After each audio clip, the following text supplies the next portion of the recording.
राष्ट्रीय अध्यक्ष के द्वारा ये आशंका व्यक्त की गई है कि ईद पर पीएफआई बड़ी गड़बड़ी कर सकता है। चार पार्टियों की आड़ में अपना सांप्रदायिक और विभाजनकारी एजेंडा परोस रहे हैं। ईद के मौके पर तशद्दुद कराना, दंगा फसाद कराना, ये पीएफआई का मकसद मालूम होता है। इसके बारे में सूफी खानकाह एसोसिएशन ने एक खत जनाब वजीर दाखिला। तो ये बड़ी खबर आपको हम कानपुर से बता रहे हैं और ये लेटर भी साथ में दिखा रहे हैं। कल ईद के मौके पर ये आशंका व्यक्त की गई है सूफी खानकाह के द्वारा। एसोसिएशन के अध्यक्ष हैं ये, सूफी खानकाह एसोसिएशन के अध्यक्ष ने इस पर आशंका जता दी है। कौसर हसन ने गृह मंत्री अमित शाह को एक पत्र भी लिख दिया है ताकि व्यवस्था दुरुस्त रह सके। अगर ऐसी कोई आशंका व्यक्त की जा रही है, इसको लेकर पहले से अलर्ट रहा जा सके, ये उन्होंने सचेत किया एक लेटर के माध्यम से। केरल, कर्नाटक, तमिलनाडु के सीएम को उन्होंने पत्र लिखा है और तीनों प्रदेशों के पुलिस प्रमुख को भी उनके द्वारा लेटर लिखा गया है। मैसूर में पीएफआई नेता शकीफ के भड़काऊ बयान का भी हवाला उनके द्वारा दिया गया है। ये बड़ी खबर आपको बता रहे हैं। विशाल सी मीडिया रिपोर्टर तमाम जानकारी के साथ हमारे साथ लाइव जुड़ गए, उन्हीं का रुख रहते हैं। विशाल, ईद के मौके पर पीएफआई एक बड़ी गड़बड़ी कर सकता है, ये सूफी खानकाह एसोसिएशन के अध्यक्ष ने आशंका जताई है और इस बाबत गृह मंत्रालय को एक लेटर भी उनके द्वारा लिखा गया है। क्या जानकारी? देखिए, बिल्कुल जो लेटर लिखा गया है उसके पीछे सीधे तौर पे एक मकसद जो है वो बिल्कुल साफ है कि तमाम जो धार्मिक जो आयोजन होते हैं या जो तमाम जो ईद का त्यौहार होता है या तमाम और भी जो त्यौहार होते हैं उसमें कुछ इस तरह के लोग होते हैं जो माहौल ख़राब करने की कोशिश करते हैं। और अगर हम पीएफआई की बात करें तो पीएफआई इससे पहले भी कई जो देश विरोधी गतिविधियां हैं उसमें लिप्त रहा है और इसीलिए आशंका जताते हुए लेटर जो है वो लिखा गया है। पीएफआई की अगर हम बात करें तो पीएफआई तमाम जो इस तरह की जो चीज़ें हैं इनमें इन्वॉल्व रहा है। अगर आप पीएफआई को का अगर पुराना इतिहास देखें तो उत्तर प्रदेश में इस तरह के तमाम आयोजनों में पीएफआई जो है माहौल बिगाड़ने की कोशिश करता है। सीएनआरसी की आड़ में पीएफआई का एक बड़ा रोल सामने आया था। इसके साथ साथ टेरर फंडिंग में पीएफआई का रोल सामने आया था। तो इसीलिए ये शायद आशंका जो है जताई गई है। हालांकि ईद के मौके को देखते हुए पूरे उत्तर प्रदेश में तमाम जगहों पर हर जिले में बाकायदा सुरक्षा व्यवस्था तैनात कर दी गई है। डीजीपी मुख्यालय से पहले ही निर्देश जारी कर दिए गए हैं। लेकिन अब चूंकि जब ये लेटर लिखा गया है पीएफआई को लेकर, तो सीधे तौर पर ये कहा जा सकता है कि एक नए सिरे से मंथन होगा और हो सकता है कि क्योंकि कल ऐसा त्यौहार है जिस वक्त ये ऑलरेडी एक जो एडवाइजरी है वो जारी की गई है, कोई व्यक्ति सड़क पे नमाज ना पढ़े। तो ऐसे में मस्जिदों के बाहर माहौल ख़राब ना हो, इसके साथ ही तमाम जो लोग जो धर्म की आड़ में इस तरह की जो वारदात है उसको अंजाम ना दे दें, इसका विशेष ख्याल रखना पड़ेगा। और पीएफआई को लेकर बाकायदा ये बयान और एक लेटर ये साफ कर रहा है कि कहीं ना कहीं से शायद कुछ आशंका है और इस तरह की चीज़ें हो सकती हैं, इसीलिए ये लेटर जो है फिलहाल लिखा गया है। जी, आपके पास लौटेंगे क्योंकि श्याम तिवारी भी हमारे साथ जुड़ गए हैं। श्याम कानपुर से जुड़े हमारे साथ। श्याम, ईद पर पीएफआई गड़बड़ी कर सकता है, ये सूफी खानकाह एसोसिएशन के अध्यक्ष के द्वारा कहा गया है। वहां पर किस तरह की सुरक्षा बढ़ा दी गई है ईद के मौके पर ताकि कोई गड़बड़ी ना हो सके? श्याम,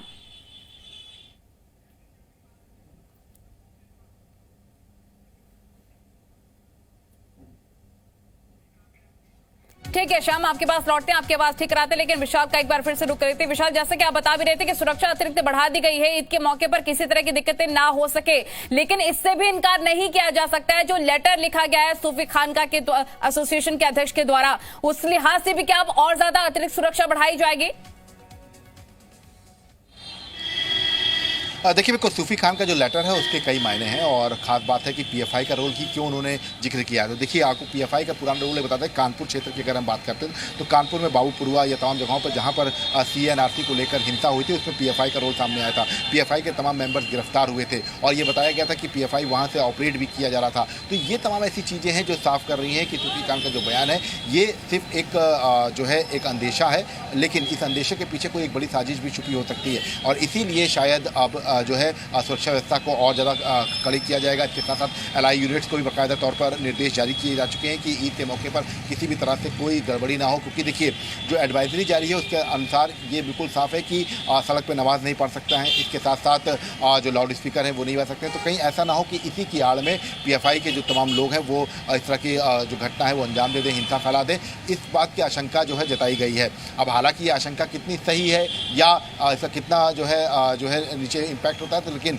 सीधे तौर पर कह सकते हैं कि इस पूरी ठीक है, आपके पास हम लौटते हैं क्योंकि एक बार फिर से हमारे साथ श्याम तिवारी जुड़ गया कानपुर से। श्याम, सूफी खान का एसोसिएशन के अध्यक्ष के द्वारा यह आशंका जताई गई है कि पीएफआई कोई गड़बड़ी कर सकता है ईद के मौके पर। अगर बात कानपुर के करें तो वहां पर सुरक्षा कितनी बढ़ा दी गई है?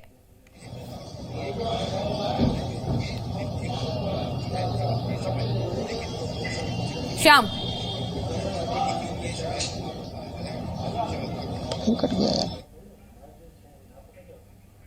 श्याम से एक बार फिर से संपर्क नहीं हो पा रहा है। कोशिश करेंगे लगातार उनसे संपर्क साधने की, लेकिन विशाल का एक बार फिर से रुक कर लेते हैं। विशाल, अक्सर ऐसा ही पर्वों में देखने को मिला है पीएफआई की गड़बड़ी, लेकिन ये जो पहले से अंदेशा व्यक्त की गई है, इस पर अब एक्शन भी लिया जाएगा, इसको संज्ञान में भी लिया जाएगा और ऐसी किसी भी गड़बड़ी को नकारा नहीं जा सकता है। इस पर ध्यान देकर सुरक्षा को और बढ़ाने की जरूरत है।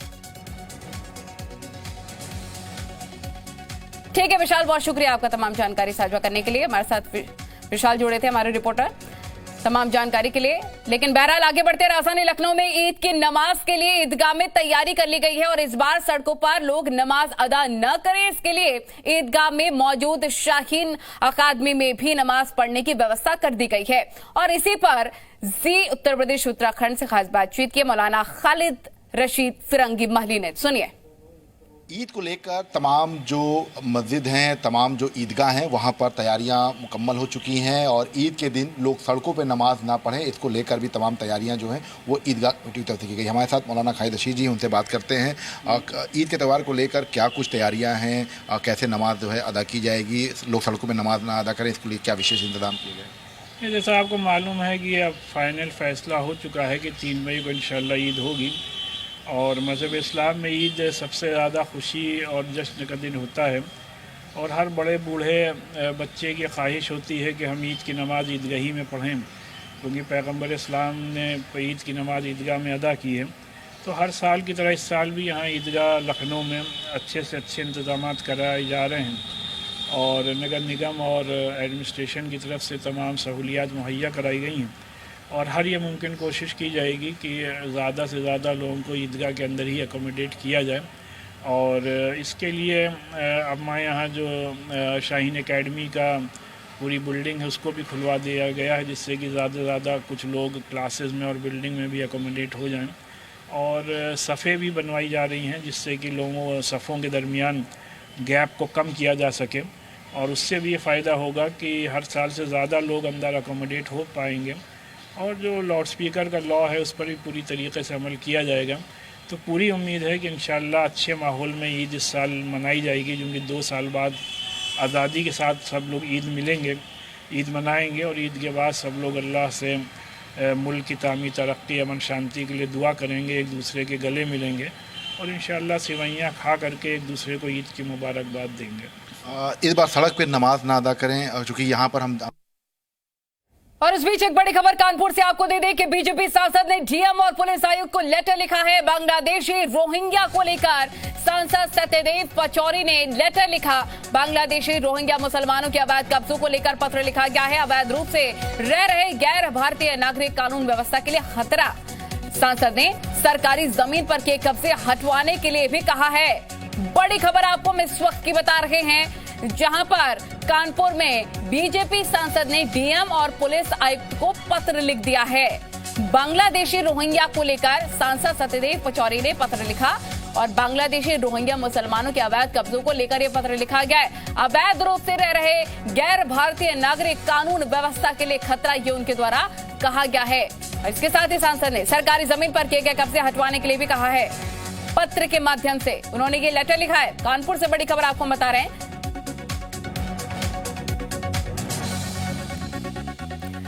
वहीं यूपी सरकार में परिवहन मंत्री दयाशंकर सिंह से जी मीडिया संवाददाता ने खास बातचीत की है और इस दौरान मंत्री दयाशंकर सिंह ने यूपी में बुलडोजर कार्रवाई, आजम राजभर की होने वाली मुलाकात समेत महाराष्ट्र में मची सियासी घमासान पर अपनी बात रखी। ये देखिए। इस वक्त हमारे साथ परिवहन मंत्री दयाशंकर सिंह जी है। दया जी, एक बार फिर से बुलडोजर की चर्चा ब्रिटेन में हुई है। ब्रिटेन के सांसद ने ब्रिटेन के प्रधानमंत्री से कहा कि गुजरात में आप बुलडोजर के के ऊपर चढ़े, और बुलडोज़र तो मुसलमानों के ऊपर चढ़ाया जाता है और मुसलमानों के ऊपर कार्रवाई के लिए हिंदुस्तान में जाना जा रहा है। क्या कहेंगे इस पर आप? एक बार फिर से चर्चा हो रही है। देखिए, ये बुलडोज़र अपराधियों के खिलाफ में है, किसी भी जाति मजहब के उस पर नहीं है। कोई भी अपराधियों की कोई जाति नहीं होती है, अपराधी अपराधी होता है। योगी जी उत्तर प्रदेश में ये कानून का राज स्थापित किए हैं और कोई भी व्यक्ति समाज के साथ इस तरह के उसका व्यवहार होगा तो उस पर कार्रवाई होती है। कोई आम आदमी का इससे कोई लेना देना नहीं। ओपी राजभर और आजम खान एक बार फिर से बता रहे हैं ईद के बाद मुलाकात कर सकते हैं। लगातार आजम खान पहले प्रमोद कृष्णम से मिले, शिवपाल से मिले और ओपी राजभर से भी मिले। नहीं, ये लोग का पहले से अपना गठबंधन है, अपने उस गठबंधन के आधार पर वो मिलते जुलते रहते हैं। लेकिन अब विपक्ष की कोई जो है जमीन नहीं है, सबकी जमीन खिसक चुकी है और जो कुछ बची खुशी 2024 में इनकी समाप्त हो जाएगी। और आप देखेंगे एक तरफा भारतीय जनता पार्टी नरेंद्र मोदी जी और योगी जी के नेतृत्व में उत्तर प्रदेश की 80 की 80 सीटें हम लोग जीतेंगे। राज ठाकरे ने कहा है कि महाराष्ट्र में 3 मई तक की वैसे ही व्यवस्था कर देंगे, अगर नहीं होता तो महाराष्ट्र की सरकार जिम्मेदारी होगी। और मनसा किसी भी तरह का कोई दंगा नहीं चाहती, वो पहले भी कह चुके हैं उत्तर प्रदेश में योगी और महाराष्ट्र में भोगी। देखिए, ये उनके यहाँ उत्तर प्रदेश की राजनीति और महाराष्ट्र की राजनीति वो अपना करें। उत्तर प्रदेश में योगी आदित्यनाथ जी का जो काम है, जनता ने 37 सालों के बाद कोई काम के आधार पर किसी नेता को दोबारा मुख्यमंत्री बनाया तो उसका नाम योगी आदित्यनाथ जी। बहुत बहुत शुक्रिया। वहीं गोरखपुर में 25,000 रुपए का इनामी बदमाश पुलिस मुठभेड़ में घायल हो गया। बदमाश तौफीक अहमद उर्फ गुड्डू को पुलिस ने मुठभेड़ के बाद गिरफ्तार कर लिया। बेलघाट थाना क्षेत्र के पुलिस ने देर रात उसे गिरफ्तार किया। चेकिंग के दौरान पुलिस टीम पर फायरिंग करने के बाद जवाबी कार्रवाई में उसे पैर में गोली लग गई। तौफीक अहमद गोरखपुर के बटहलगंज थाने में गैंगस्टर में वंचित रहा है। गोरखपुर में उसके ऊपर कुल 4 मुकदमे दर्ज हैं और उसके पास एक तमंचा, कारतूस, बाइक भी बरामद हो गई है। तौफीक अहमद उर्फ गुड्डू आजमगढ़ के गंभीरपुर थाना क्षेत्र के रानीगंज रजौड़ा का रहने वाला बताया जा रहा है।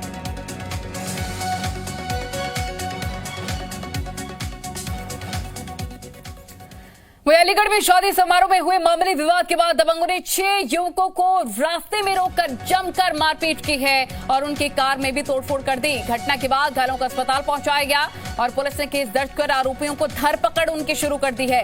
ये देखिए, तस्वीरें भी आपको हम दिखा रहे हैं जहां पर किस प्रकार से पूरा विवाद शुरू हुआ, मारपीट शुरू हो जाती है। मामूली विवाद पर ही दबंगों ने 6 युवकों को रास्ते में रोका, उनकी जमकर पिटाई कर दी।